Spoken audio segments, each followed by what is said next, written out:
പ്രധാനമന്ത്രി നരേന്ദ്രമോദി ഉൾപ്പെടെയുള്ള കേന്ദ്രമന്ത്രിമാരുമായി കൂടിക്കാഴ്ച നടത്തി മുഖ്യമന്ത്രി പിണറായി വിജയൻ. സാമ്പത്തിക സഹായം ഉൾപ്പെടെ സംസ്ഥാനം മുന്നോട്ട് വെച്ച കാര്യങ്ങളിൽ പ്രധാനമന്ത്രിയുടെ ഇടപെടൽ ഉണ്ടാകുമെന്ന് പ്രതീക്ഷിക്കുന്നതായും മുഖ്യമന്ത്രി പറഞ്ഞു.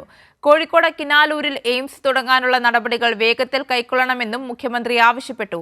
അതേസമയം കേന്ദ്ര സർക്കാരിൽ നിന്നും വേണ്ട പരിഗണന സംസ്ഥാനത്തിന് ലഭിക്കാത്ത സാഹചര്യത്തിലാണ് താൻ കൂടിക്കാഴ്ചയ്ക്ക് എത്തിയതെന്നും മുഖ്യമന്ത്രി വ്യക്തമാക്കി. കേന്ദ്ര ആഭ്യന്തരമന്ത്രി അമിത്ഷാ, ധനകാര്യമന്ത്രി നിർമ്മല സീതാരാമൻ, ആരോഗ്യമന്ത്രി ജെ.പി. നദ്ദ, ഉപരിതല ഗതാഗത വകുപ്പ് മന്ത്രി നിതിൻ ഗഡ്കരി എന്നിവരുമായുള്ള കൂടിക്കാഴ്ചയ്ക്ക് ശേഷമാണ് മുഖ്യമന്ത്രി പിണറായി വിജയൻ പ്രധാനമന്ത്രി നരേന്ദ്രമോദിയുമായി കൂടിക്കാഴ്ച നടത്തിയത്. 1 മണിക്കൂറോളം നീണ്ടുനിന്ന കൂടിക്കാഴ്ചയിൽ ചീഫ് സെക്രട്ടറിയും പങ്കെടുത്തു. കടമെടുപ്പ് പരിധി, എയിംസ്, ജെറിയാട്രിക് നാഷണൽ ഇൻസ്റ്റിറ്റ്യൂട്ട്, ദേശീയപാത വികസനം തുടങ്ങി നിരവധി ആവശ്യങ്ങൾ പ്രധാനമന്ത്രിയെ മുഖ്യമന്ത്രി ധരിപ്പിച്ചു. വിഷയത്തിൽ അനുഭാവപൂർവ്വം ഇടപെടാമെന്ന് പ്രധാനമന്ത്രി പറഞ്ഞതായി മുഖ്യമന്ത്രി വ്യക്തമാക്കി. മുണ്ടക്കൈ ചൂരൽമല ദുരന്തബാധിതരുടെ പുനരധിവാസം അതിന് NDRFിൽ നിന്ന്, ദേശീയ ദുരന്ത പ്രതികരണ നിധിയിൽ നിന്ന് 2221 കോടി രൂപ ഗ്രാന്റ് അനുവദിക്കണമെന്ന ആവശ്യം നേരത്തെ ഉന്നയിച്ചതാണ്. അത് ഇപ്പം ഞങ്ങൾ കണ്ടപ്പോഴും പ്രധാനമന്ത്രിയുടെ അടുത്ത് ആവർത്തിക്കുകയുണ്ടായി.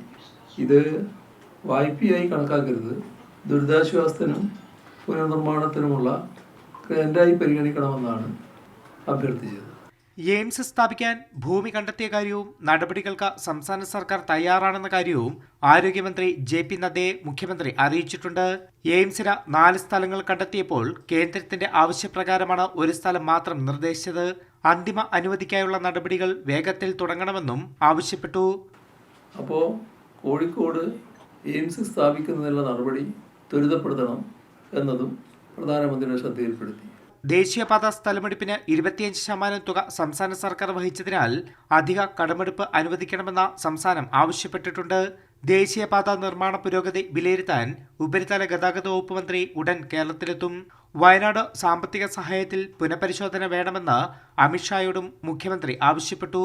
തീരദേശ സുരക്ഷയ്ക്കായി ഇന്ത്യ റിസർവ് ബറ്റാലിയന്റെ ഒരു കമ്പനി സംസ്ഥാനത്തേക്കെത്തും. മറൈൻ ബറ്റാലിയനായി ഇത് പ്രവർത്തിക്കുമെന്ന് മുഖ്യമന്ത്രി പറഞ്ഞു. അതേസമയം വേണ്ട പരിഗണന കേരളത്തിന് കേന്ദ്ര സർക്കാരിൽ നിന്നും ലഭിക്കുന്നില്ലെന്നും മുഖ്യമന്ത്രി കൂട്ടിച്ചേർത്തു. കൈരളി ന്യൂസ്, ദില്ലി.